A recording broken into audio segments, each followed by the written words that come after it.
మహాకృపను బట్టి మరి ఈ సభలో రెండవ దినాన్ని దేవుడు మనకు అనుగ్రహించి, అందుకంటే ముఖ్యంగా మంచి వాతావరణాన్ని దేవుడు మనకి ఇచ్చినందుకు దేవునికి మానక కృతజ్ఞతాస్తుతులు చెల్లించుకున్నాను. ఒక చిన్న ప్రార్థన చేసుకొని దేవుని మాటలు విందాం. విలువైన సమయాన్ని దేవునికి మనమందరం కూడా విలువైన సమయాన్ని దేవునికి ఇద్దాం. మీ సెల్ ఫోన్లు కూడా సైలెంట్ మోడ్లో లేదా స్విచ్ ఆఫ్ మోడ్లో, ఫ్లైట్ మోడ్లో పెట్టుకోండి. దేవుని మాటలకు మీరు స్థానాన్ని ఇవ్వాలని కోరుకుంటూ ప్రార్థనలో ఏకీభవిద్దాం. అందరం కూడా. కృప కలిగిన దేవా, దయగలిగిన మా కన్న తండ్రి, మీ వందనాలు స్తోత్రాలు చెల్లించుకున్నాం. ఈ రోజు సభలో మేమందరం కూడా ఉండటానికి మీరు మాకు ఇచ్చిన ఈ గొప్ప ధన్యతకి మీకు వందనాలు స్తోత్రాలు చెల్లించుకున్నాం. ఎంతోమంది మీ మాటలు ప్రకటించడానికి ఆయన మమ్మల్ని ఏర్పాటు చేసుకుని మీ కొరకు మీ మాటలు ప్రకటించడానికి నిలబెట్టుకున్న విధానాన్ని బట్టి మీకు వందనాలు చెల్లించుకుంటూ, లేఖనాల నుంచి నా తండ్రి మీ మాటలు ప్రకటిస్తున్న నాకు మీ ఆత్మతోడు సహాయాన్ని అనుగ్రహించమని, నా సజనుల మధ్య నా తండ్రి మా ప్రభువాన్ని ప్రకటించాలని ఆశతో ఏర్పాటు చేసిన ఈ మీటింగ్స్లో నా తండ్రి 2 రోజులు మీ కృపను ఉంచిన దేవా మీకు వందనాలు. మంచి వాతావరణాన్ని ఇచ్చిన దేవా మీకు వందనాలు. మరి ముఖ్యంగా మీ పిల్లల హృదయాలను తెరవండి అయినా, వారి మాటలు చెప్పబడుతున్న మాటలు హృదయంలో ఫలించలాగిన సహాయం దయచేయమని, వచ్చిన పిల్లలందరూ ఈ మాటలను ఆయన హృదయంలో చేర్చుకొని ఆ మాటల ప్రకారం వారి జీవితాలు సరిచేయబడే కృపను దయచేయమని అడుగుకుంటూ, వస్తున్న బిడ్డల విషయంలో కూడా మీరు తోడై నడిపించమని ఈ ప్రార్థన నీ కుమారుడు మా ప్రభువైన యేసుక్రీస్తు ద్వారా అడిగి వేడుకొని ప్రార్థిస్తున్నాను మా కన్న తండ్రి. ఆమేన్. బొబ్బిలి నుండి వచ్చిన సుధీర్ గారు, వారిని కూడా స్టేజ్ మీద ఆహ్వానిస్తున్నాము. రావాల్సిందిగా ప్రభు పేరిట తెలియజేస్తూ ఉన్నాం.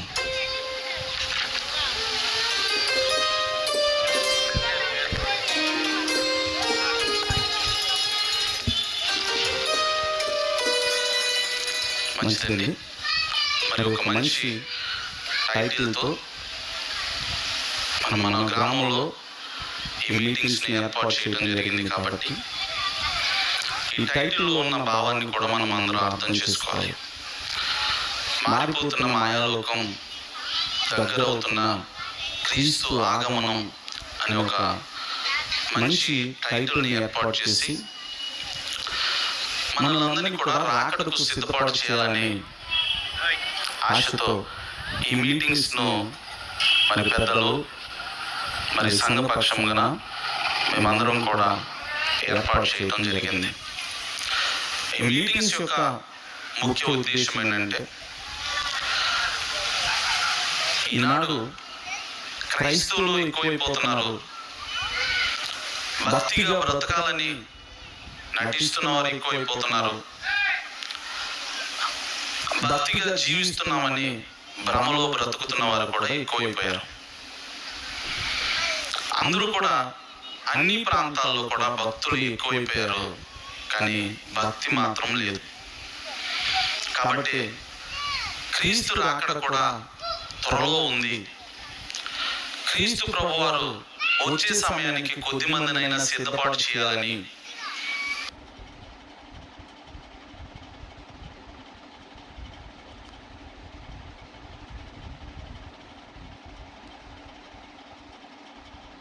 మనందరినీ కూడా ప్రభువులో నడిపించడానికి ఇప్పటి వరకు అందరూ కూడా కొన్ని విలువైన సంగతులు మీకు తెలియజేశారు.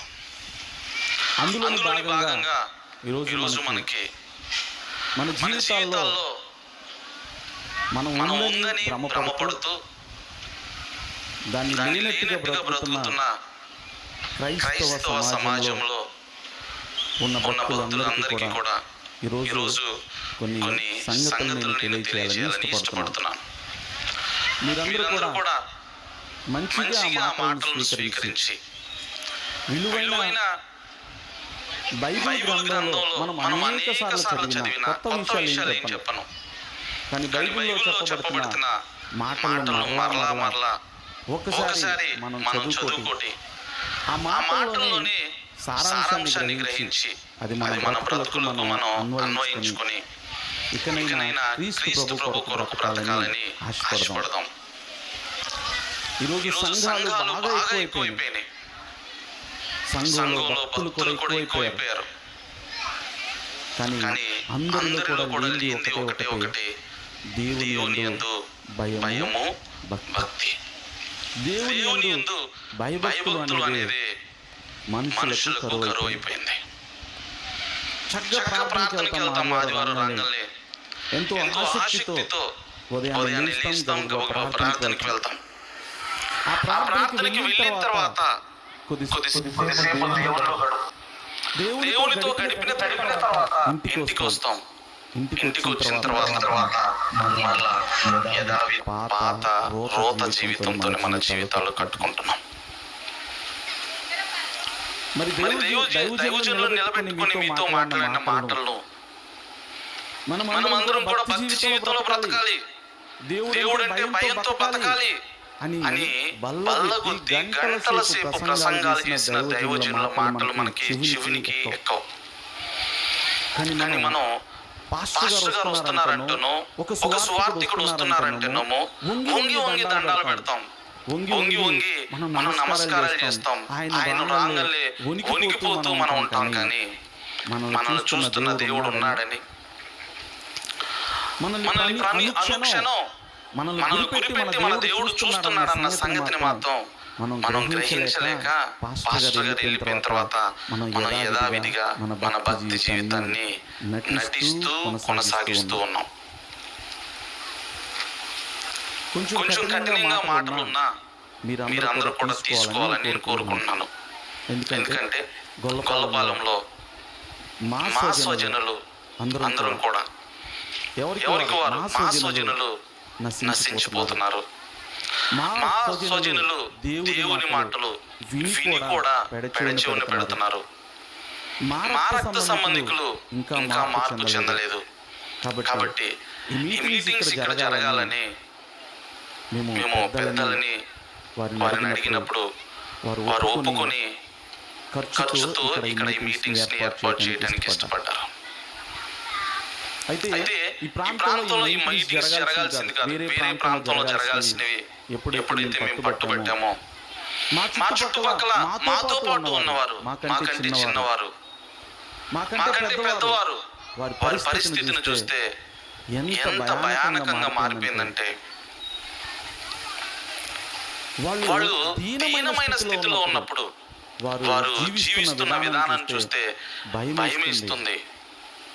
వారు జీవిస్తున్న ఆ పద్ధతిని గమనిస్తూ ఉంటే ఏంటి ఇంతగా దిగజారిపోయారు నా గ్రామంలోని వారు. దేవుని మాటలు వారు వింటున్నారు. ఆదివారం వారు కూడా మనతో పాటు చర్చికి వెళ్తున్నారు.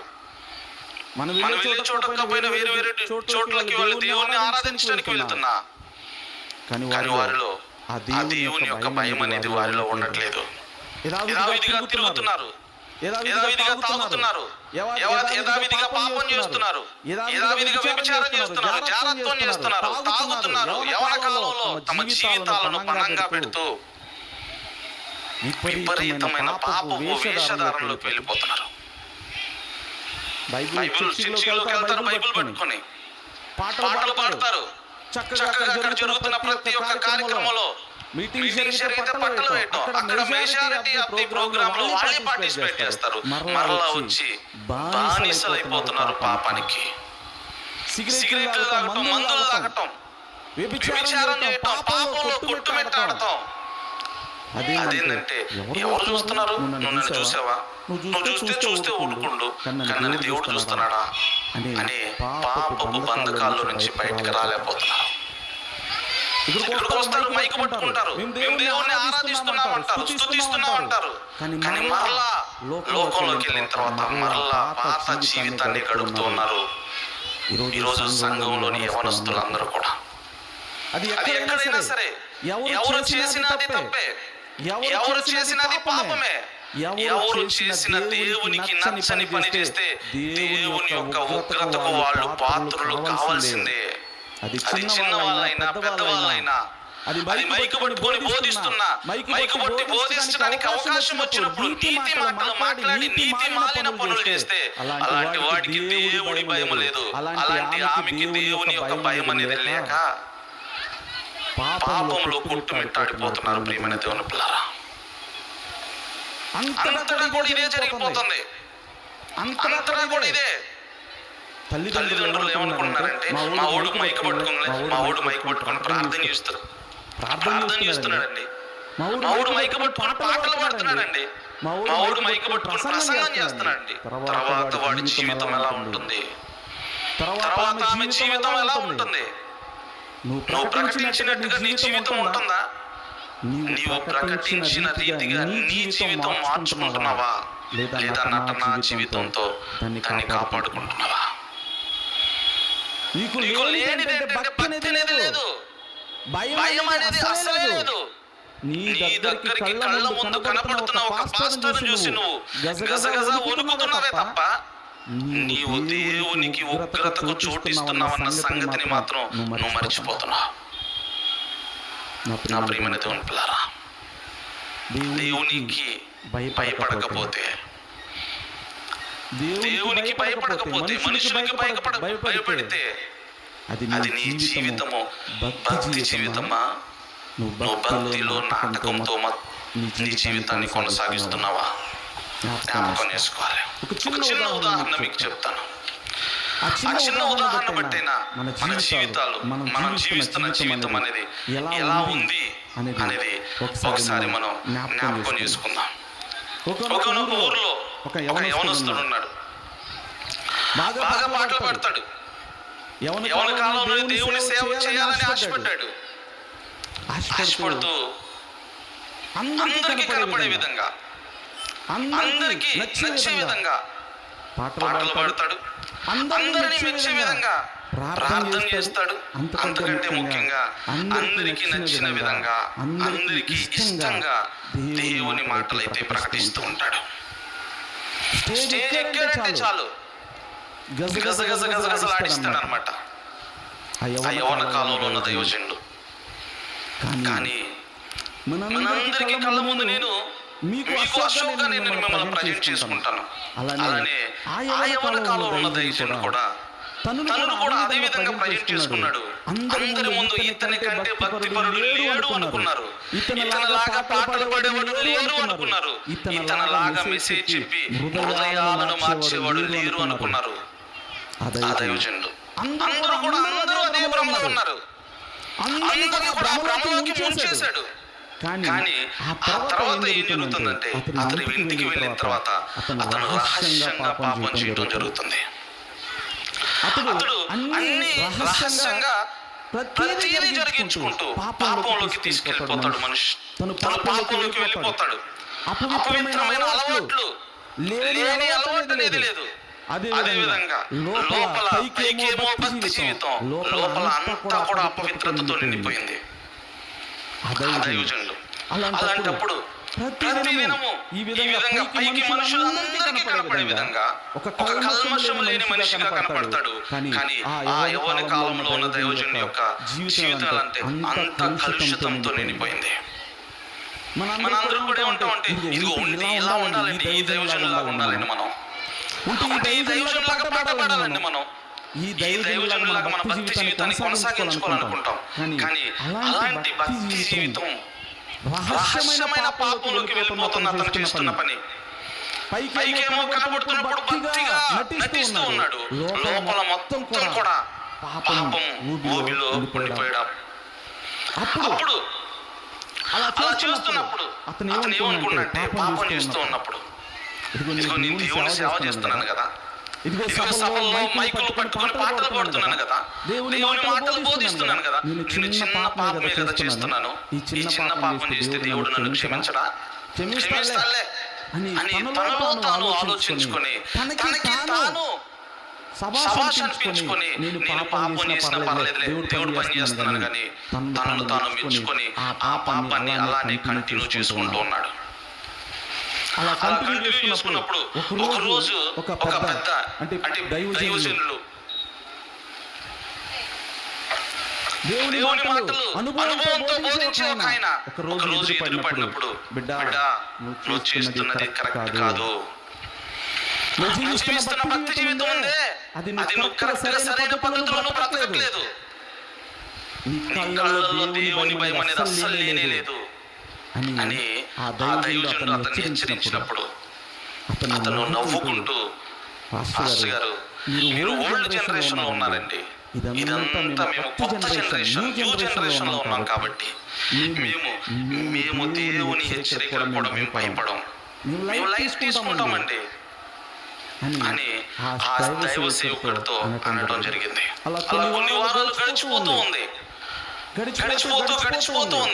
కొన్ని రోజులు గడిచిపోయిన తర్వాత ఇలానే స్టేజ్ మీదకి వచ్చి ప్రసంగం చేయటానికి ఒక మాటను పాట పాడటానికి ఒక మాటను ప్రారంభించాడు. ఏంటంటే హల్లెలూయా అని పెద్దగా అరిచి, దేవుడు పరిశుద్ధుడు, దేవుడు పరిశుద్ధుడు అని చెప్పడం ప్రారంభించినప్పుడు వెంటనే అతనిలో నుంచి షేక్ మొదలైపోయిందంట.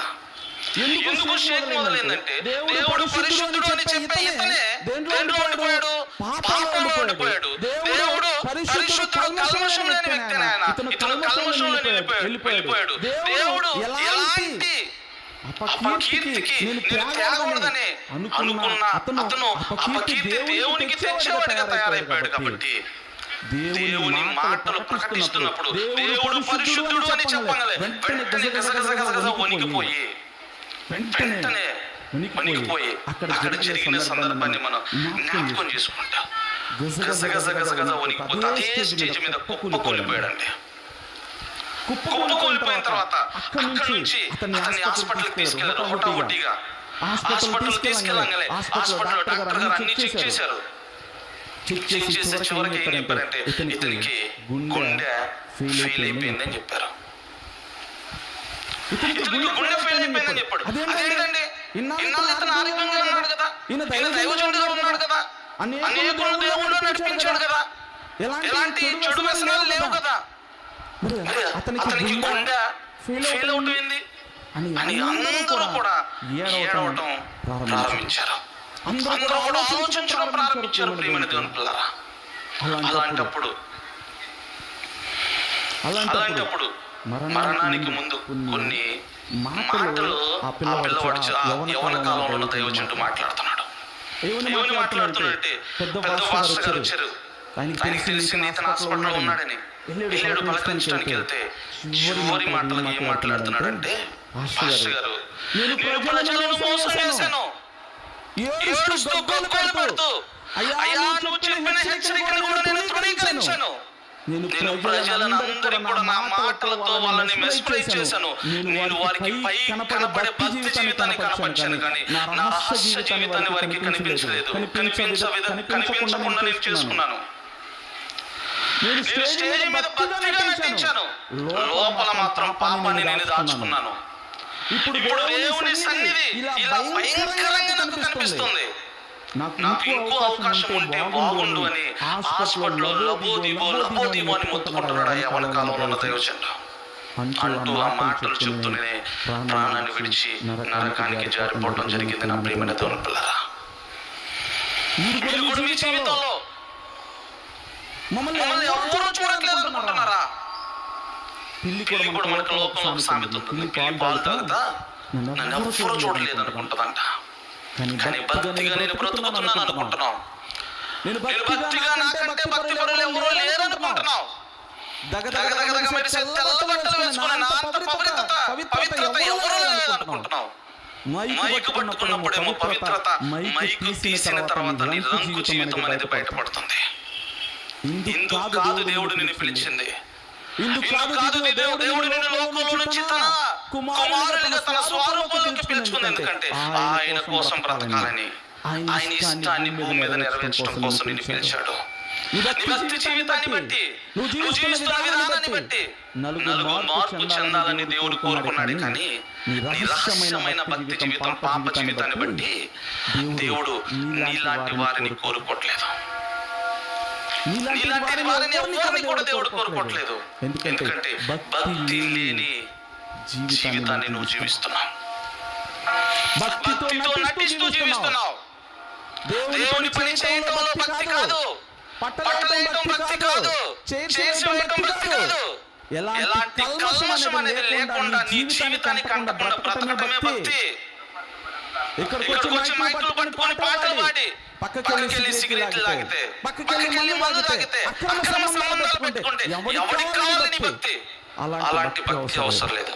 ఈ దైవజనుడు చేసింది కూడా అదే. అలాంటి జీవితాన్ని బ్రతుకుతున్నప్పుడు, అలాంటి రోత జీవితాన్ని గడుపుతున్నప్పుడు తను మరణాన్ని కొని తెచ్చుకున్నాడు. అది ఎక్కడున్నా ఎవరు చేసినా దేవుని మాటకు విరోధంగా చేసే ప్రతి వాడు చేసింది, ప్రతి ఒక్కరు చేసింది అది తప్పే అయిపోతుంది. అది నేను వెళ్ళే సంఘంలో చేసిన, ఇంకొకరు మీరు వెళ్ళే సంఘంలో చేసిన, దేవునికి నచ్చని పని ఎవరు చేసినా అది భక్తిహీనతే.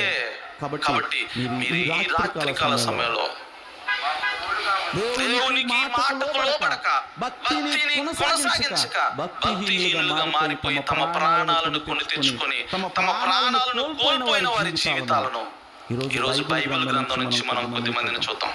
దానియేలు గ్రంథము, అందరూ కూడా మీ లేఖనాల నుంచి చూద్దాం. మీ దగ్గర ఉన్న బైబిల్ ఓపెన్ చేయండి. దానియేలు గ్రంథము 5వ అధ్యాయము, దానియేలు గ్రంథము 5వ అధ్యాయము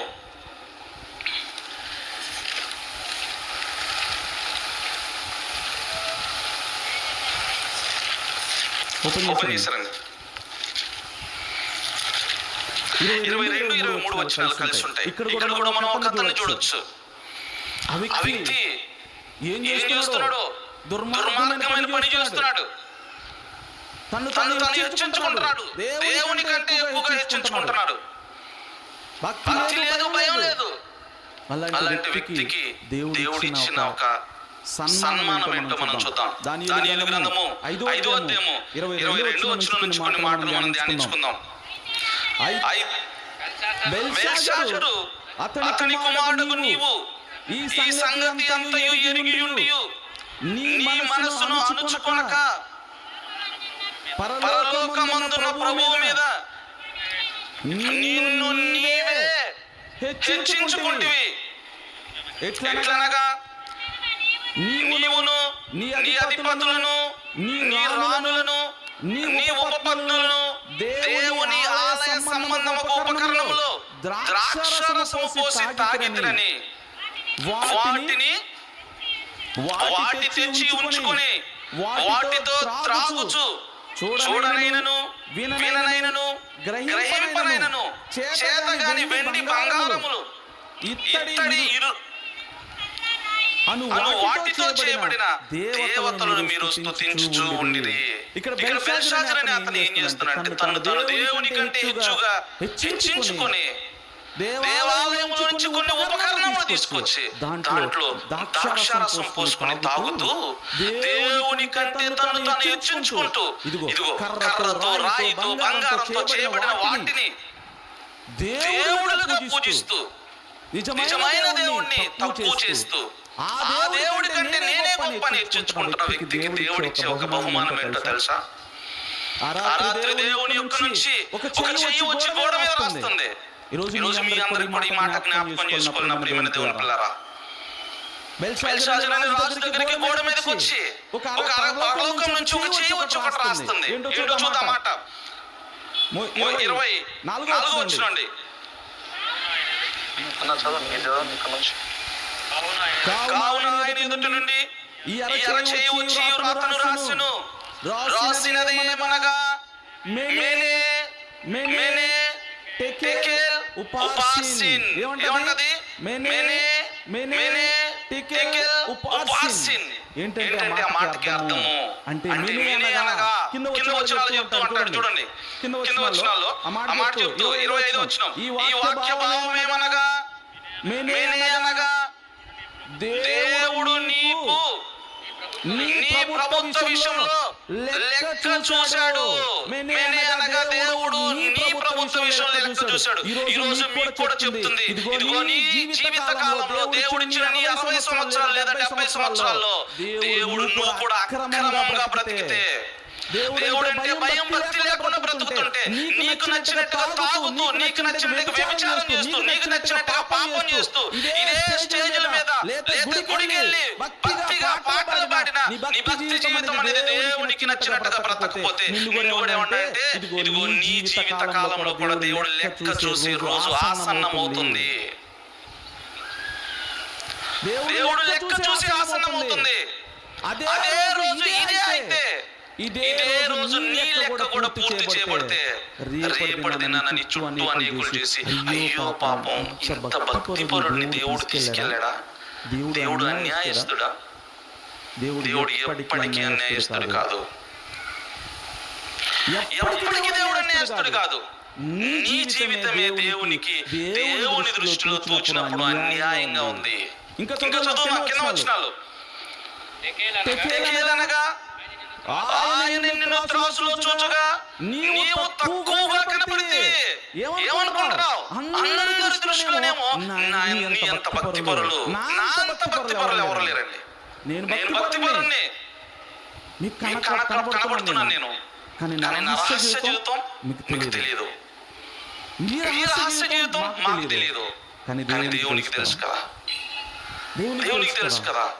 దేవుడు చూచినప్పుడు ఆ తాసులో నువ్వు తక్కువగా ఉంటే ఈరోజు బెల్షాజర్ గారితో ఆ రోజు మాట్లాడిన మాటే ఈ రోజు నీతో మాట్లాడితే, మనందరితో మాట్లాడితే, నువ్వు దేవుని త్రాసులో తక్కువగా కనపడితే, నీ భక్తి తక్కువగా కనపడితే, నీ భక్తి జీవితంలో ఒక లోకంలో నుంచి దేవుని నుంచి లోకంలోకి వెళ్ళిపోతే ఏం చేస్తావు? ఇంకా చదువుదాం. అనగా నీ రాజ్యము నీ యొద్ద నుండి విభాగింపబడి మాదీయులకును పార్షీయులకు ఇవ్వబడును. బెల్షాజరు ఆజ్ఞగా వారు అవన్నీ కూడా దానియేలుకి తొడిగించిన తర్వాత చివరికి ఆయనకి జరిగిన సన్మానం ఏంటి అని అంటే, ఆ రాత్రి అందే బెల్షాజరు రాజు హతుడగెను. ఎంతో టైం పట్టలేదండి దేవుడు చంపేయటానికి. భూమి మీద నుంచి అతనికి ఇంకా నూకలు లేకుండా చేయటానికి, అతని జీవితాలను ముగించడానికి ఎంతో టైం పట్టలేదు. ప్రియమైన దేవుని పిల్లారా, భక్తిగా నటిస్తున్న వారందరికీ కూడా నా చేతులు జోడించి మొరపెట్టేది ఏంటంటే, ఇకనైనా నీ భక్తి జీవితము దేవుడు నిన్ను ఎప్పటికప్పుడు తాసులో నిన్ను తోస్తూ ఉన్నాడు. నీ లెక్కను సరి చేయడానికి రెడీగా ఉన్నాడు. నువ్వు భక్తిగా నటించడానికి సరిపోయిన రోజులు. ఇకనైనా నీ జీవితాన్ని భద్రం చేసుకో. నా ప్రియమైన యవని సహోదరులారా, సహోదరులారా, మిమ్మల్ని అందరినీ కూడా బెల్షాజర్ గారి జీవితం మనకు ఒక గుణపాఠం అవ్వాలి. బెల్షాజర్ గారి యొక్క భక్తి జీవితమా మనకు ఒక గుణపాఠం కావాలి. దేవుని కంటే తాను హెచ్చించుకున్నాడు. దేవుని ఉపకరణంలో దేవుని పవిత్రతకు సాదృశ్యమైన ఉపకరణాలు తీసుకొచ్చి మందు తాగటానికి, ద్రాక్షరసం తాగటానికి ఉపయోగించడం. ఈరోజు దేవుని సన్నిధిలో దేవుని మాటలన్నీ భక్తి జీవితాన్ని కొనసాగించుకోక పాపంలో బ్రతుకుతూ నాకంటే భక్తి వాడు ఎవరో లేరని కొన్ని భ్రమలో బ్రతికితే ఈరోజు భ్రమలో నుంచి బయటకు వచ్చాయి. ఈ రోజు నుంచైనా కనీసం దేవుని మాటకు లోబడటానికి చెవి యొక్కండి. నన్ను ఎవరో చూడట్లేదు అనుకుంటున్నావా? నిన్ను చూసి ఆయన ఉన్నాడు. నువ్వు రహస్యంగా చేసే పాపాలు నీకు బహిరంగంగా కనపడతాయని చెప్పాడు దేవుడు. ఇంకా బహిరంగంగా నువ్వు రహస్యంగా చేస్తూ నేనేమి చేయటం లేదు, నన్ను ఎవరో చూడట్లేదు నువ్వు అనుకుంటే దేవుడు ఈ రోజు నిన్ను అడుగుతున్నాడు. అందుకని హెబ్రీయులకు రాసిన పత్రిక 4వ అధ్యాయము 13వ వచనంలో ఒక మాట అంటాడు. చూద్దాం. హెబ్రీయులకు రాసిన పత్రిక 4వ అధ్యాయము 13వ వచనంలో ఒక మాట తెలియజేస్తూ, మరియు ఆయన దృష్టికి కనబడిన స్పష్టము ఏదీ లేదు నువ్వు అనుకుంటున్నావేమో. నేను చీకటి గదిలోకి వెళ్ళి చీకటి పనులు చేసిన నన్ను ఎవరు చూడట్లేదు అనుకున్నాము. కొండ సందులోకి వెళ్ళి నువ్వు ఏమైనా చేస్తున్నావు నేను చూడట్లేదు అనుకున్నాము. పాపం చేయటానికి పక్క రూములోకి వెళ్ళి ఏదైనా చేస్తున్నావేమో, నన్ను ఎవరు చూడట్లేదు అనుకున్నాము. ఆయనకి కనబడని స్పష్టము ఏదీ లేదు. నీకు అర్థమవుతుందనే మాటలు, మీ అందరికీ అర్థమవుతున్నాయి ఈ మాటలు. కాబట్టి నా ప్రియమైన దేవుని పిల్లారా, దేవునికి కనబడనిది ఏది కూడా ఆయనకి లేదు. అంతా ఆయనకి స్పష్టంగా కనబడుతోంది. భయభక్తులే లేని నీ భక్తి జీవితం నాశనం వైపు నిన్ను తీసుకెళ్తుందేమో. ఆలోచించాలి. భక్తితో బ్రతుకుతున్నాను అనుకుంటున్నావేమో. నీ భక్తిలో భక్తి లేకపోతే, నీ భక్తి జీవితంలో భక్తి అనేది కొదువైపోతే దేవునికి లెక్క చెప్పాల్సిన రోజు రాబోతుంది. బెల్షాజర్ జీవితం కూడా దేవుడు త్రాసు దూసినప్పుడు తక్కువగా కనపడ్డాడు. ఆ రాత్రికి రాత్రే ఆయన చనిపోబడ్డాడు. దేవునికి చోటిస్తున్నాం, చోటు ఇవ్వాలి. దేవుని మాటకు వినాలి, హృదయంలో దేవుని మాటకు చోటించాలి. చోటించి ఆ చోటులో దేవుని మాటలు నింపుకుంటే దేవుని మాట ప్రకారం మనం బ్రతుకుతాం. అందుకని హెబ్రీయులకు రాసిన పత్రికలో ఒక మాట అంటాడు, 10వ అధ్యాయం 31వ వచనంలో మనం జ్ఞాపకం చేసుకుంటే, హెబ్రీయులకు రాసిన పత్రిక 10వ అధ్యాయం 31వ వచనం, జీవము గల దేవుని చేతిలో పడుట భయంకరము. నా ప్రియమైన దేవుని పిల్లారా, ఆలోచించండి. జీవము గల దేవుని చేతిలో పడుట భయంకరం. నువ్వు అనుకుంటున్నావేమో ప్రార్థనకు రావాలంటే నీకు నొప్పులు, ప్రార్థనలో కూర్చోవాలంటే నొప్పులు, ఊరికి వెళ్ళాలంటే నన్నే చూడాలి, అందరూ నన్నే చూడాలి, మంచి బట్టలు వేసుకోవాలి, మంచి నగలు పెట్టుకోవాలి, మంచిగా అలంకరించబడాలి, నన్నే చూడాలి.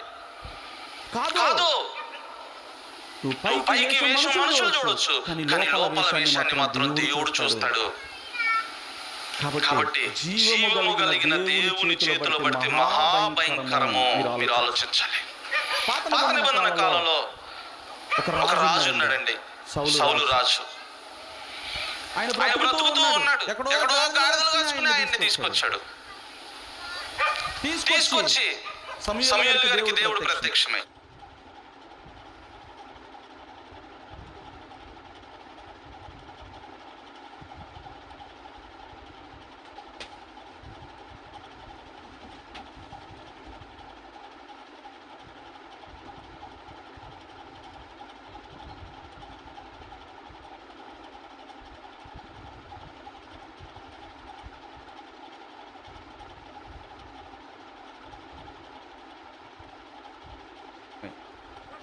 ఇదిగో ఇశ్రాయేలు మీద రాజుగా ఇతన్ని అభిషేకించు అని చెప్పి అతన్ని రాజుగా పట్టాభిషేకం చేయడం జరుగుతుంది. ఆ రాజుగా పట్టాభిషేకం చేసిన తర్వాత ఇశ్రాయేలు ప్రజల్ని వాళ్ళ ఐగుప్తు దేశం నుంచి వచ్చేటప్పుడు వాళ్ళ మీద అన్ని జనులైన అమాలేకీయులు వాళ్ళ మీద అటాక్ చేయడం జరుగుతుంది. అటాక్ చేసినప్పుడు అప్పుడు దేవుడు తర్వాత సౌలు రాజుతో చెప్తాడు, నువ్వు వెళ్ళి ఆ అమాలేకీయుల మీద యుద్ధం చేయి. అమాలేకీయుల మీద యుద్ధం చేసిన తర్వాత వారికి ఉన్న ప్రతిదీ కూడా అన్నిటిని కూడా సర్వనాశనం చేసిరా, ఏది కూడా తీసుకురావద్దు. వాళ్ళ అన్ని జనులు కాబట్టి వాళ్ళది మనకి ఏది వద్దు, ఓన్లీ వాళ్ళని చంపేసి నువ్వు తిరిగిరా అని చెప్పడం జరుగుతుంది. ఒకసారి మనం చూద్దాం బైబిల్ గ్రంథం నుంచి మొదటి సమూయేలు గ్రంథము 15వ అధ్యాయము, మొదటి సమూయేలు గ్రంథము 15వ అధ్యాయము 3వ వచనం అండి. కాబట్టి నీవు పోయి కనికరింపక అమాలేకీయులను హతము చేయము, పురుషులనేమి స్త్రీలనేమి బాలులనేమి పసిపిల్లలనేమి వృద్ధులనేమి ఎద్దులనేమి గొర్రెలనేమి ఒంటెలనేమి గాడిదలనేమి అన్నింటినీ హతము చేసి వారికి కలిగినదంతయు బొత్తిగా పాడు చేసి అమాలేకీయులను నిర్మూలము చేయమని చెప్పెను. ఈ ఆజ్ఞ ఇచ్చాడు దేవుడు. నువ్వు వారికి ఉన్న సమస్తాన్ని జంతువులతో సహా మొత్తాన్ని కూడా తీసుకురమ్మన్నాడు. ఈరోజు మనం అందరం కూడా ఈ మాటను కూడా మనం ఒక ఆదర్శంగా తీసుకోవాలి. మనం మంచిదైతే ఆదర్శం, మంచిది కాకపోతే అది మన జీవితానికి ఒక నిదర్శనం కావాలి. ఆదర్శనం ఎందుకు తీసుకోవాలంటే దేవుడు ఒక మాట చెప్పాడు, నువ్వు వెళ్ళు అమాలేకీయులతో యుద్ధం చేయి, వారి మీద గెలుస్తావు. నువ్వు వాళ్ళని గెలిచినప్పుడల్లా అక్కడ ఉన్నది మొత్తం సర్వనాశనం చేసి తీసుకురా. అసలు వాళ్ళు అన్యులు కాబట్టి వాళ్ళది ఏది కూడా నీకు వద్దని చెప్పేసి దేవుడు చెప్పి వారిని పంపించడం జరిగింది. అయితే సౌలు తన సొంత జ్ఞానంతో, సౌలు తన సొంత ఆలోచనతో ఆ దేశం మీదకి యుద్ధంకి వెళ్తాడు. యుద్ధానికి వెళ్ళి వారితో యుద్ధంలో గెలుస్తాడు. గెలిచిన తర్వాత ఏం చేస్తున్నాడో 6వ వచనంలో మనం ఒకసారి జ్ఞాపకం చేస్తే, 6వ వచనం, ఇశ్రాయేలు ఐగుప్తుల నుంచి వచ్చినప్పుడు వీరు వారికి ఉపకారం చేసిరి. 8వ వచనం చదువుతాం. అమాలేకీయులు రాజైన అగగును ప్రాణముతో పట్టుకొని జనులందరినీ కూడా కత్తి చేత నిర్మూలము చేసెను. చదవండి. సౌలును జనులను కూడి అగగును గొర్రెలలోను ఎడ్లలోను కొవ్విన గొర్రె పిల్లలు మొదలైన వాటిలో మంచి వాటిని ఇక్కడ జ్ఞాపకం చేసుకోవాలి. దేవుడు ఏం చెప్పాడంటే అన్నిటిని నాశనం చేయమన్నాడు. ఈయన ఏం చేస్తున్నాడంటే ఈయన ఏం చేస్తున్నాడు? ఆ మాట మళ్ళీ ఒకసారి చూద్దాం. మొదలైన వాటిలో మంచి వాటిని నిర్మూలన చేయక కడగా ఉంచి పనికి మాలిని నీచ పశువులన్నిటిని నిర్మూలము చేసెను. ఇక్కడ దేవుని మాటకు ఇక్కడ సమూయేలు శిరస వహించినట్టు మనం చూస్తాం. శిరస వహించకుండా తన సొంత ఆలోచనతో తన సొంత జ్ఞానంతో ఒక నిర్ణయం తీసుకున్నాడు. అప్పుడు దేవునికి కోపం వచ్చేసిందండి. నువ్వు భక్తిగా బ్రతకనందుకే దేవుడికి అంత కోపం వస్తే, మాట వినకపోతే అంతకంటే ఎక్కువ కోపం వచ్చేసిందండి దేవుడికి.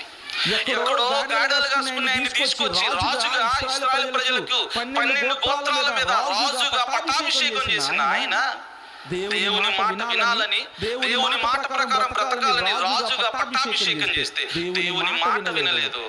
కానీ దేవుని మాట వినకుండా తన సొంత నిర్ణయాన్ని తీసుకున్నప్పుడు అప్పుడు దేవుడు అంటాడు ఒక మాట అంటాడు. చూద్దాం 23వ వచనంలో మనం ఆ మాట చూస్తే అక్కడ అంటాడు 22. అందుకు సమూయేలు తాను సెలవిచ్చిన ఆజ్ఞను ఒకడు గైకొనుట వలన యెహోవా సంతోషించునట్లు ఒకడు దహన బలులను అర్పించుట వలన ఆయన సంతోషించునా. ఈ రోజు మీ అందరికి కూడా చెప్తున్నాను, మనం ప్రథమ ఫలముగా దేవునికి సన్నిధిలోకి తీసుకెళ్లిన కానుకలైన అర్పణలైనా లేదా దేవునికి నువ్వు మొక్కుబడులు చెల్లించుకుని దేవునికి మొక్కుబడులు నువ్వు చెల్లించినా, నీ భక్తి అనేది లేకుండా రోత జీవితాన్ని నువ్వు గడిపినా నీలాంటి అర్పణ దేవునికి ఇష్టం లేదు. నువ్వు 1000 రూపాయలు ఇచ్చిన కానుక, అందరికి కనబడేటట్టు 1000 రూపాయలు నోటేసిన, 1000 రూపాయల కట్టలు నోట్లేసిన కానుకగా నీ యొక్క అర్పణ నాకు వద్దు. నువ్వు ఇచ్చే బలి నాకు అవసరం లేదు. ఎందుకంటే నీ బ్రతుకు మారలా. నా మాట ఏదైతే చెప్తున్నా నా మాట ప్రకారం బ్రతకట్లేదు. అలాంటప్పుడు నీ అర్పణ నాకెందుకు, నువ్విచ్చే కానుకలు నాకెందుకు అని దేవుడు అంటూ అక్కడ ఒక మాట అంటాడు. చూద్దాం ఆ కింద మాట మనం చేస్తే, ఆలోచించుము బలులు అర్పించుట కంటే ఆజ్ఞను గైకొనుటయు పొట్టేళ్లకు అర్పించుట కంటే మాట వినుటయు శ్రేష్టము. నువ్వు బలులు అర్పించిన కొవ్విన వాటిని బలి అర్పించిన, బాగా బలిసిన వాటిని తీసుకెళ్లి నువ్వు దేవునికి అర్పణగా అర్పించాలనుకున్నా, నువ్వు దేవుని మాట వినకుండా ఉంటే, దేవుని మాటకు చెవియకపోతే దేవుడు నిన్ను కూడా ఉండనివ్వడండి. ఉండనేడు ప్రియమైన దేవుని పిల్లారా, ఆలోచిస్తున్నామా? ఇప్పటికైనా సరే మనందరం కూడా అందరిలో లోపాలు ఉన్నాయండి. మనందరం కూడా భక్తిగా బ్రతుకుతూ వేషధారణమైన జీవితాన్ని మనం గడుపుతున్నాం. ఇలాంటి భక్తి లేని జీవితాన్ని కాదు దేవుడు కోరుకుంటుంది, భక్తి జీవితాన్ని దేవుడు కోరుకుంటున్నాడు. అందుకనే నువ్వు నేను మనందరం మారాలని, మన గ్రామంలో ఉన్న వారందరూ కూడా దేవుని మాటలతో సరిచేయబడాలని, దేవుని వాక్యానికి ప్రాధాన్యత ఇస్తూ మన హృదయంలో చేర్చుకొని, ఇదిగో క్రీస్తు రాకడ ఆగమనంలో ఉందని, త్వరలో ఉందని, మన చుట్టుపక్కల జరుగుతున్న పరిస్థితులు, యుద్ధాలు, యుద్ధ సమాచారాలు మనం వింటున్నాం, కరువులు, భూకంపాలు మనం వింటున్నాం. ఇకనైనా మార్పు చెందుదాం, ఇకనైనా ప్రభు కొరకు బ్రతుకుతాం, ఇకనైనా దేవుని ఇష్టాన్ని భూమి మీద నెరవేరుద్దాం. దేవుని పిల్లలుగా దేవుడు కావాలనుకుని నిన్ను నన్ను ఈ లోకానికి పంపించి ఆయనకు నచ్చినట్టుగా, ఆయనకు ఇష్టమైన జీవితాన్ని నువ్వు భూమి మీద బ్రతకాలని దేవుడు పంపిస్తే, మనుషులకు కనబడాలని భక్తిగా బ్రతుకుతున్నావు, మనుషులకు నచ్చినట్టుగా నువ్వు భక్తిగా బ్రతకాలనుకుంటున్నావు. కానీ దేవునికి నచ్చినట్టుగా భక్తిగా బ్రతకలేకపోతున్నావు. ఇక్కడ చేరిన నా ప్రియమైన యవన సహోదరి సహోదరులకు నేను తెలియజేస్తున్నది, పెద్దలకు కూడా తెలియజేస్తున్నది ఏంటంటే, నీ భక్తి రహస్యంగా పాపం చేస్తున్నావా? రహస్యంగా నువ్వు పాపం వైపు వెళ్ళిపోతున్నావా? నీ జీవితాన్ని సరి చేసుకో. ఈ రాత్రి కాల సమయమైన ఒకనొక సమయంలో ఒక యవనస్తురాలు చక్కగా పాటలు పాడుతుంది, దేవుని సన్నిధికి వెళుతుంది, పాటలు పాడుతుంది. ఏ మీటింగ్కి వెళ్ళినా అందరూ కూడా ఏం చెప్తారు? పాస్టర్లు, దైవజనులు ఏం చెప్తారు? అక్కడ కూడికను బట్టి, అక్కడ ఉన్న టైటిల్ని బట్టి మాట్లాడతారు. మాట్లాడిన తర్వాత మీరందరూ కూడా పాపం చేయకుండా భక్తిగా బ్రతకండి, పాపం చేస్తే మీరందరూ చచ్చిపోతారని చెప్తారు.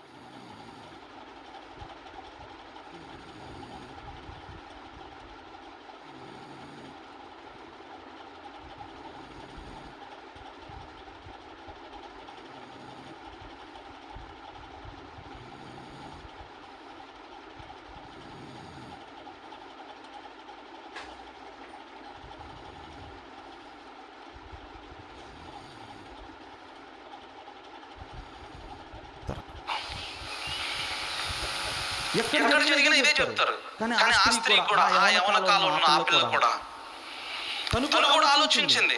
ఇదిగో పాటలు పాడుతుంది, ఇక్కడ పాటలు పాడుతుంది భక్తిగా, మళ్ళీ బయటికి వెళ్ళి పాపం చేస్తుంది. తనతో పాటు ఉన్న స్నేహితులు హెచ్చరించిన ఏముందండి? వాళ్ళ ఫ్రెండ్స్ తో మాట్లాడుతుంది. ఏముంది? ప్రతి మీటింగ్ లో పాస్టర్లు చెప్తారు, పాపం చేస్తే చచ్చిపోతాం, పాపం చేస్తే చచ్చిపోతాం. మనం చచ్చిపోయామైంది, ఇన్ని సంవత్సరాలు బ్రతుకుతూనే ఉన్నాగా అని ఆ యవన స్త్రీ తన ఫ్రెండ్స్ తో చెప్పడం జరుగుతుంది. అలా అని మరలా ఇంకొక మీటింగ్కి వెళ్ళింది. అలా మీటింగ్కి వెళ్ళిన తర్వాత మరలా పాటలు పాడుతుంది, మరలా పాపం చేస్తుంది. పాటలు పాడుతూ అదే స్టేజ్ మీద కుప్ప కూలి చచ్చిపోయిందట. దేవునితో కాదు మనం మాట్లాడాల్సిందే, దేవునితో కాదు మనం మాట్లాడాల్సిందే. అదే భ్రమలోను మనం కూడా బ్రతుకుతున్నామా? భక్తి లేకుండా మన జీవితాన్ని కొనసాగిస్తున్నామా? ఆలోచించుకోండి ప్రియమైన దేవుని పిల్లరా. అందుకనే పౌలు గారు చెప్తూ ఫిలిప్పీయులకు రాసిన పత్రికలో ఒక మాటను చెప్తాడు. 2వ అధ్యాయము 12వ వచనంలో మనం జ్ఞాపకం చేసుకుంటే, ఫిలిప్పీయులకు రాసిన పత్రిక 2వ అధ్యాయము 12వ వచనం, కాగా నా ప్రియులారా, మీరు ఎల్లప్పుడూను విధేయులై ఉన్న ప్రకారము నా ఎదుట ఉన్నప్పుడు మాత్రమే కాక మరి ఎక్కువగా నేను మీతో లేని ఈ కాలమందు భయముతోను వణుకుతోను మీ సొంత రక్షణను కొనసాగించుడి. పౌలు గారు అనుభవ రీతిగా ఆ ఫిలిప్పీ సంఘంలో ఉన్న ప్రజలందరికీ తెలియజేస్తున్నమాట. ఈ రోజు నా ముందు కూర్చున్న నా యొక్క పెద్దలకి, నా తోటి వారికి, యవనస్తులందరికీ కూడా తెలియజేస్తున్నమాట. భయముతోను వణుకుతోను మీ సొంత రక్షణను కొనసాగించండి. ఎవరికైనా భయం లేదు ఉంటే ఆ మాట రాయాల్సిన అవసరం లేదు. భక్తి లేదు ఉంటే ఈ మాట రాయాల్సిన అవసరం లేదు. ఎవరికి దేవుని సన్నిధి అంటే భయం లేదు, ఎవరికి దేవుడు అంటే భయమే లేదు. కానీ పాస్టర్ గారు అంటే భయం, నీ పక్కన ఎవడైనా చూస్తున్నాడంటే భయం. ఎందుకంటే నీ గురించి చెప్తారు కాబట్టి. పాస్టర్ గారు అంటే భయం, నీ గురించి సంఘంలో చెప్తాడు కాబట్టి. సేవకులు మరి సువార్థికుడు వచ్చి ఉంటే ఆయన అంటే భయం, నీకు నీ గురించి చెప్తాడు కాబట్టి. కానీ నిన్ను సర్వాంతర్యామి అయిన దేవుడు, సర్వము మరుగై లేక మొత్తం పరిశీలిస్తున్న దేవునికి మాత్రం నువ్వు భయపడట్లేదే. పౌలు గారు ఈ మాటను తెలియజేస్తుంది. ఏమంటారంటే, భయముతోను వణుకుతోను మీ సొంత రక్షణను కొనసాగించండి. మనుషులే దేవుడు ఏది చెప్తాడో దాన్ని లేకుండా బ్రతకడమే మన పని. దేవుడు ఏ విధంగా బ్రతకమన్నాడు ఆ విధంగా బ్రతకపోవటమే మన పని. కాబట్టి మీరందరూ కూడా ఆలోచించండి ప్రియమైన దేవుని పిల్లరా. ఈరోజు ఈ సభల్లో దేవుని మాటలు విన్న మీ అందరికి కూడా సామెతల గ్రంథంలో ఒక మాట అంట, నీ సొంత బావి నీళ్లు, సొంత నీ కుండలో నీళ్లు నువ్వే తాగు అని అంటాడు. ఎంతో తెలుసా? ఇదిగో పరాయి స్త్రీతో నీకొద్దు, పరాయి పురుషుడితో నీకొద్దు, నీ సొంత దానిలో నుంచి నువ్వు తాగాలి. నువ్వు తిరగలి విసిరితే నీ తిరగలి వేరే వాడు విసురుతాడని దేవుడు చెప్పాడు. ఈరోజు అక్రమ సంబంధాలు విస్తారంగా అయిపోయినాయండి, విస్తారంగా అయిపోయినాయి. భక్తి లేక సంఘాలకు వెళుతున్నది కూడా అదే. యవన కాలంలో ఉన్న స్త్రీలు, పురుషులు, యవనస్తులు సంఘాలకు వెళ్ళటం, విస్తారంగా పాపం చేస్తాం. ప్రభు బలలో చేయి వేస్తూ కూడా పాపం చేస్తున్నారు. ప్రభు బలలో చేయి వేస్తూ పాపం చేస్తున్నారు. ఎవరైనా సరే దేవుని ఉగ్రతకు నువ్వు చోటు ఇవ్వక తప్పదు. ఆలోచించండి, ఆలోచించి మీ యొక్క జీవితాన్ని మీరు చక్కగా కట్టుకోండి. మీ జీవితాన్ని అందరూ కూడా భద్రంగా కాపాడుకోండి. ఎందుకంటే ప్రభు త్వరగా రాబోతున్నాడు. ఆయన వచ్చే సమయానికి నువ్వు మార్పు చెందకపోతే, ఆయన వచ్చే సమయానికి నీ జీవితం మార్చబడకపోతే, బెల్షాజరుకి దేవుడిచ్చిన వార్నింగ్, సమూయేలు గారికి దేవుడిచ్చిన వార్నింగ్, ఈరోజు మనల్ని అందరికి కూడా ఇస్తున్న వార్నింగ్.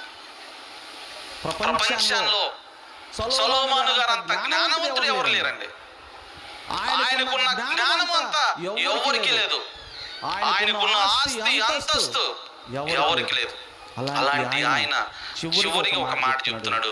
ఆ చివరి మాట చూసుకుని మనం ముగించుకుందాం. ప్రసంగి గ్రంథము 12వ అధ్యాయము, ప్రసంగి గ్రంథము 12వ అధ్యాయము 13వ వచనం మనం ఒకసారి జ్ఞాపకం చేసుకుంటే, అందరూ కూడా ప్రసంగి గ్రంథము 12వ అధ్యాయం 13వ వచనం. అంతయు వినిన తర్వాత తేలిన ఫలితార్థం ఏదనగా దేవుని యందు భయభక్తులు కలిగి ఉండి ఆయన కట్టడలను అనుసరించి నడుచుకునే వాళ్ళను మానవ కోటికి ఇదే విధి. ఇదిగో ప్రపంచంలో ఉన్న ప్రతి మనిషికి కూడా, మానవుడుగా బ్రతుకుతున్న ప్రాణమున్న ప్రతి ఒక్కరికి కూడా, అందరికి కూడా విధి ఏంటంటే దేవుని యందు భయం భక్తి కలిగి జీవించటమే. దేవుడు అంటే భయభక్తులు కలిగి ఉండటమే. ఒకసారి మాట చూద్దాం. అసలు ఎంతగా ఆయన అంతా అనుభవించిన తర్వాత రాసిన మాట, అంతా తను కోల్పోయిన తర్వాత రాసిన మాట, తన జీవిత సారాంశం నుంచి రాస్తున్న మాట. ఒకసారి మాట చూద్దామండి, చదవండి. ఇదంతయు వినిన తర్వాత తేలిన ఫలితార్థం ఇదే, దేవుని యందు భయభక్తులు కలిగి ఉండుడి, దేవుని యందు భయభక్తులు కలిగి ఉండుడి, ఆయన కట్టడలను అనుసరించి నడుచుకునవలెను, మానవ కోటికి ఇదే విధి. మీ అందరికి కూడా తెలియజేస్తున్నమాట, మీ అందరికి కూడా దేవుని యందు భయభక్తులు కలిగి మీరందరూ జీవించాలని. నటనా భక్తి మనకొద్దు. మనం నటనగా బ్రతుకుతున్నామేమో, నటిస్తున్నామేమో, మనం నటించకుండా బ్రతికే వారిగా మనం అందరం ఉందాం. నటించకుండా మనం దేవుని మాటకు లోబడదాం. మన భక్తి జీవితంలో లోపాలుంటే మనం అందరం కూడా సరి చేసుకుందాం. మనం అందరం కూడా ప్రశ్న వేసుకుందాం. ఈ రోజు నుంచి, ఈ రోజు ఒకసారి మీరు అందరూ కూడా ఈ మెసేజ్ విన్న తర్వాత, ఈ మాటలు విన్న తర్వాత, ఇప్పటికీ మనం భక్తిగా బ్రతుకుతున్నామా, నటిస్తున్నామా? అందరూ కూడా మనల్ని మనం ప్రశ్న వేసుకుందాం. అందరూ కూడా మాట్లాడండి. మనం భక్తిగా బ్రతుకుతున్నామా, నటిస్తున్నామా? మనందరం భక్తిగా బ్రతుకుతున్నామా, నటిస్తున్నామా? నటిస్తే మార్చుకుందాం. భక్తిగా జీవిస్తే ఇంకా విశ్వాసంలో మనం అందరం కూడా ఫలిద్దాం. అది ఈరోజు సబ్జెక్ట్. భయభక్తులు లేని భక్తి నాశనకరమైన జీవితం. భయభక్తులు లేని జీవితానికి నాశనకరం. బెల్షాజరు తన జీవితాన్ని కోల్పోయాడు, సమూయేలు తన రాజ్యాన్ని కోల్పోయాడు, ఆ తర్వాత తను పొడుచుకున్నాడు. కొత్త నిబంధనలు అననీయ సప్పీరా కూడా దేవునితో, పరిశుద్ధాత్మతో అబద్ధమాడారు. ఇమీడియట్ గా తమ ప్రాణాలను కోల్పోయారు. ఈరోజు కూడా నువ్వు కూడా తప్పుడు వాగ్దానాలతో, తప్పుడు సిద్ధాంతాలతో, దేవుడికి తప్పుడు ప్రమాణాలు చేస్తూ నీ జీవితాన్ని నువ్వు కోల్పోతున్నావా? భద్రం, జాగ్రత్తగా కాపాడుకుందాం. మనమందరం కూడా దేవుని మాట ప్రకారం బ్రతుకుతూ, అందరం కూడా దేవునికి నచ్చినట్టుగా దేవుని యందు భయభక్తులు కలిగి మనం అందరం జీవించాలని కోరుకుంటూ ఈ నా కొద్ది మాటలు ఇంతటితో ముగిస్తున్నాను. చిన్న ప్రార్థన చేసుకుందాం. అందరూ కూడా తల్లు ఉంచుదాం. అందరూ కూడా తల్లు ఉంచుదాం. మోకరించగలిగిన వారు అందరూ కూడా మోకరిద్దాం. మోకరించలేని వారు లేచి నిలబడుతూ చిన్న పాట ప్రార్థన చేసుకుందాం. ఈ మాటలు దేవుడు మన వినికిడిలో దీవించాలని ప్రార్థన చేద్దాం. కృప కలిగిన దేవా, దయ కలిగిన మా కన్న తండ్రి, అయ్యా మీ కృపకు వారసులుగా మమ్మల్ని చేయటానికి మా ప్రభువు యేసుక్రీస్తు వారిని లోకానికి పంపించారు. ఆయన భక్తిగా బ్రతికారు నాయన. ఆయన ఏ పాపము చేయలేదు. ఆయన ఏ విధంగా భక్తిని కొనసాగించారు, మేమందరం కూడా భక్తిని కొనసాగించాలని. భయభక్తులు లేని భక్తి నాశనకరమైన జీవితం అని మేము జ్ఞాపకం చేసుకుంటున్నాయన. మా ప్రభువు చూపించిన అడుగుదారుల్లో మేము నడుస్తున్నాయన. మనుషులందరికీ కూడా ఒకటే విధని సొలొమోను గారు చెప్పినట్టు దేవుని యందు భయం భక్తి కలుగుతున్నాయన. మేమందరం బ్రతికే కృపను దయచేయండి. మా ప్రభు వారు కూడా నా తండ్రి మా అందరి కోసం తన ప్రాణం పెట్టాడు. మేమందరూ కూడా నాయన బ్రతికి ఆయన రక్తంలో మా పాపాలందరూ కూడా మేము కడిగి వేసుకోవాలని, పరిశుద్ధుడిగా ఉండాలని ఆయన కోరుకున్నట్టుగా మా అందరి భక్తి జీవితాలు ఉండులాగా సహాయం దయచేయండి నాయన. మీ కృపతో నింపండి నాయన. ఈ రోజు నా తండ్రి సభలోకి వచ్చిన మీ పిల్లలందరూ హృదయాలు ఈ మాటలు నూరంతలుగా ఫలించులాగా సహాయం దయచేయమని వేడుకుంటున్నాను. మీ కృపతో నింపమని వేడుకుంటూ మా ప్రభు వారి మాట ప్రకారం బ్రతికే కృపను మా అందరికీ దయచేయమని వేడుకుంటున్నాను. కృపతో నింపమని మా ప్రార్థన అంగీకరించమని మీ కృపకు పాత్రలుగా మేమందరం కూడా ఎంచబడి కృపను దయచేయమని మా ప్రభు వచ్చే సమయంలో నాయన మేమందరం కూడా మార్పు చెంది ఎత్తబడి సంఘంలో ఉండటానికి కృపను ప్రసాదించమని గొప్ప కార్యాలు జరిగించమని అనుకుంటూ ఈ ప్రార్థన నీ కుమారుడు మా ప్రభువైన యేసుక్రీస్తు ద్వారా అడిగి వేడుకొని ప్రార్థిస్తున్నాను మా కన్న తండ్రి. ఆమేన్. అందరికీ వందనాలు.